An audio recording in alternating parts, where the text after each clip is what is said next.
गगन में बहके पवन में हर एक मन में सद्भावना।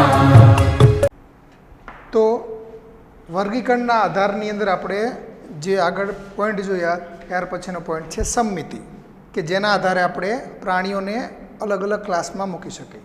તો સમમિતિ 3 પ્રકારની છે, એક અરીય, દ્વિપાર્શ્વ અને અસમમિતિ. તો હવે અસમમિતિ કોને કહેવાય? બરાબર. તો કોઈ પણ સજીવ હોય એના મધ્ય અક્ષમાંથી પસાર થતી ધરી એના પ્રાણીના શરીરને સરખા ભાગમાં વિભાજિત ન કરે. એટલે સમજી લો કે આવી કોઈક આકૃતિ છે આવી, તો આને તમે કોઈ પણ જગ્યાએ, આ મધ્ય અક્ષ છે બરાબર, અહીંથી લો, આમથી લો, ગમે ત્યાંથી, તો એના 2 સરખા ભાગ જ ન થાય. તો આવી સમમિતિને કહેવાય અસમમિતિ. અને એનું ઉદાહરણ છે વાદળી. બરાબર. વાદળી જે સજીવ છે એના શરીરના 2 સરખા તમે ભાગ કરી જ ન શકો. બરાબર. ત્યાર પછી અરીય સમમિતિ કોને કહેવાય? તો મધ્ય અક્ષમાંથી પસાર થતી કોઈ પણ ધરી પ્રાણી શરીરને સરખા 2 ભાગમાં વિભાજિત કરે. દાખલા તરીકે કોઈ આવું ગોળ સજીવ છે, બરાબર, એકદમ. તો અહીંથી આપણે જોઈએ તો શું કહે છે? મધ્ય અક્ષમાંથી પસાર થતી કોઈ પણ ધરી, એટલે હું અહીંથી લઈ લઉં તો એ 2 સરખા ભાગ થવાના, અહીંથી લઉં તો એ 2 સરખા ભાગ થવાના, અહીંથી લઉં, ટૂંકમાં ગમે ત્યાંથી લઉં તો 2 સરખા ભાગમાં વિભાજિત થશે. તો આવી સમમિતિને કહેવાય અરીય સમમિતિ. એની અંદર 2 સમુદાય આવશે, કોષ્ઠાંતરી અને કંકત ધરા. આ જે છે વાદળીનું જે એક્ઝામ્પલ છે, બરાબર, એ કયો સમુદાય છે? સછિદ્ર. પરીક્ષામાં કદાચ સમુદાય પૂછે તો સછિદ્ર. ત્યાર પછી દ્વિપાર્શ્વ કોને કહેવાય? તો મધ્ય અક્ષમાંથી પસાર થતી કોઈ એક ધરી પ્રાણી શરીરને 2 સરખા ભાગમાં વિભાજિત કરે. એટલે તમે કોઈ એક જ જગ્યાએથી 2 ભાગ કરી શકો. દાખલા તરીકે આવું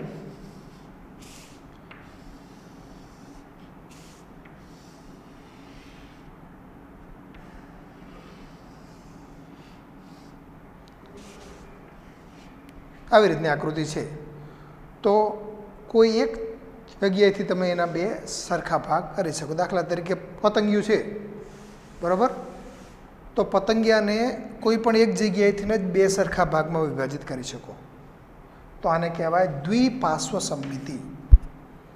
તો એની અંદર કોણ આવશે? નુપુરક, સંધિપાદ, મેરુદંડી.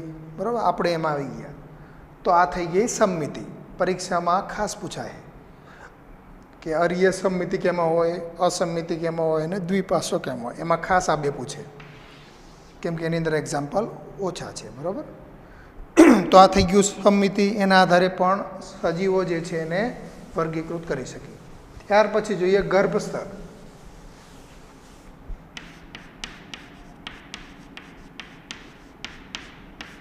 બરાબર. તો મોટા ભાગના જે સજીવો છે એનો જ્યારે ગર્ભ હોય, એટલે કે ફલિતાંડ આગળ વિકાસ પામે, એટલે પછી આગળ જઈ એને ગર્ભસ્તરોનું નિર્માણ થાય.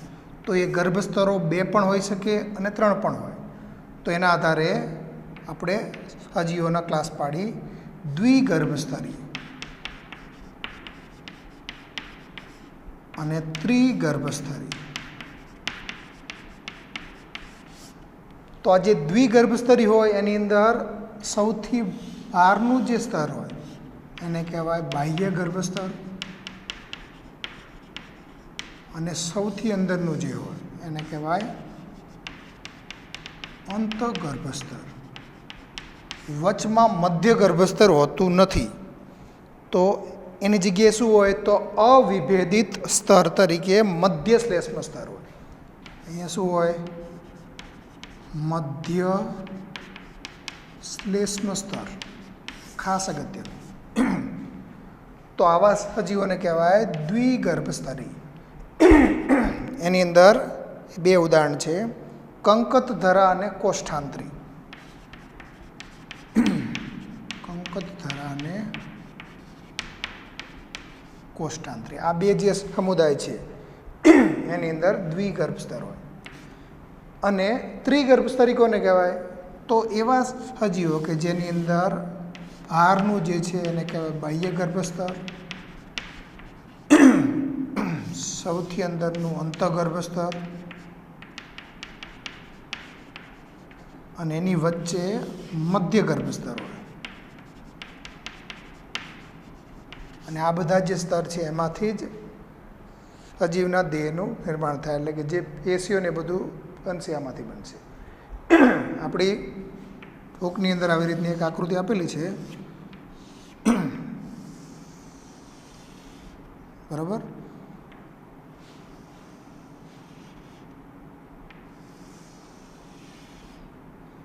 તો આ છે બાહ્ય ગર્ભસ્તર, અંતઃગર્ભ સ્તર, આ જે છે પાચન ગુહા છે. અને જો દ્વિગર્ભ સ્તરી હોય તો અહીંયા શું આવશે? મધ્ય શ્લેષ્મ સ્તર. અને ત્રિગર્ભ સ્તરી હોય તો અહીંયા આવશે મધ્ય ગર્ભ સ્તર, બરાબર. એનું એક્ઝામ્પલ લેવું હોય તો આપણે પૃથુકૃમિથી લઈ અને મેરુદંડી, પૃથુકૃમિથી મેરુદંડી. આગળ મેં ક્લાસિફિકેશનમાં કીધું તમને સિક્વન્સ, બરાબર. પૃથુકૃમિથી લઈને સિક્વન્સ પ્રમાણે છેક મેરુદંડી એટલે એન્ડ સુધી જે પણ છે બધા ત્રિગર્ભ સ્તરી છે. તો આવી રીતે જે ગર્ભ સ્તર છે એના આધારે પણ આપણે સજીવોને વર્ગીકૃત કરી શકીએ. ત્યાર પછી હવે લઈએ દેહકોષ્ઠ.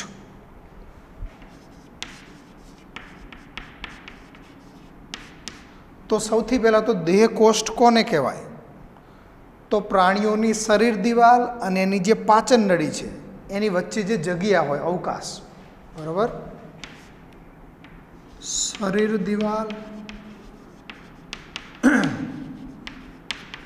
અને પાચન નળી વચ્ચેનો જે અવકાશ છે એને કહેવાય દેહકોષ્ઠ. હવે કોઈ પણ સજીવની અંદર દેહકોષ્ઠ છે, નથી, અથવા તો કેવો છે ટૂંકમાં, એના આધારે આપણે પ્રાણીઓને 3 ભાગમાં વહેંચી શકીએ. એક અદેહકોષ્ઠી, એટલે કે જેની અંદર દેહકોષ્ઠ ગેરહાજર છે. પછી કૂટ દેહકોષ્ઠી, જેની અંદર દેહકોષ્ઠ છે પણ ખોટો.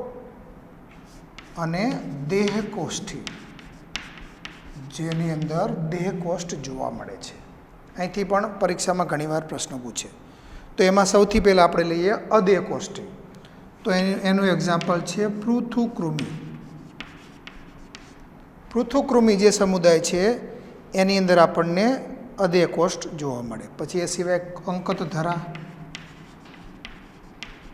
અને કોષ્ઠાંતરી, બરાબર. આ બધા અદેહકોષ્ઠીમાં આવશે. કૂટદેહકોષ્ઠીમાં શું હોય? તો એની અંદર એક જ આવશે સમુદાય, સૂત્રકૃમિ. તો હવે એક આકૃતિ આપણી બુકની અંદર આપેલી છે, એની ઉપર થોડું ધ્યાન આપી દો. તો કૂટદેહકોષ્ઠીની અંદર શું આપ્યું છે આકૃતિમાં? તો અહીંયા છૂટી છવાઈ કોથળી સ્વરૂપે આપણને એક સ્તર જોવા મળે છે, બરાબર. એટલા માટે એને કૂટ દેહકોષ્ઠી કીધું, એટલે ખોટો દેહકોષ્ઠ છે. અને દેહકોષ્ઠી એટલે તો શરીર દિવાલ અને પાચન નળી વચ્ચે એકદમ સ્પષ્ટ અવકાશ આપણને જોવા મળે, તો એને કહેવાય દેહકોષ્ઠી.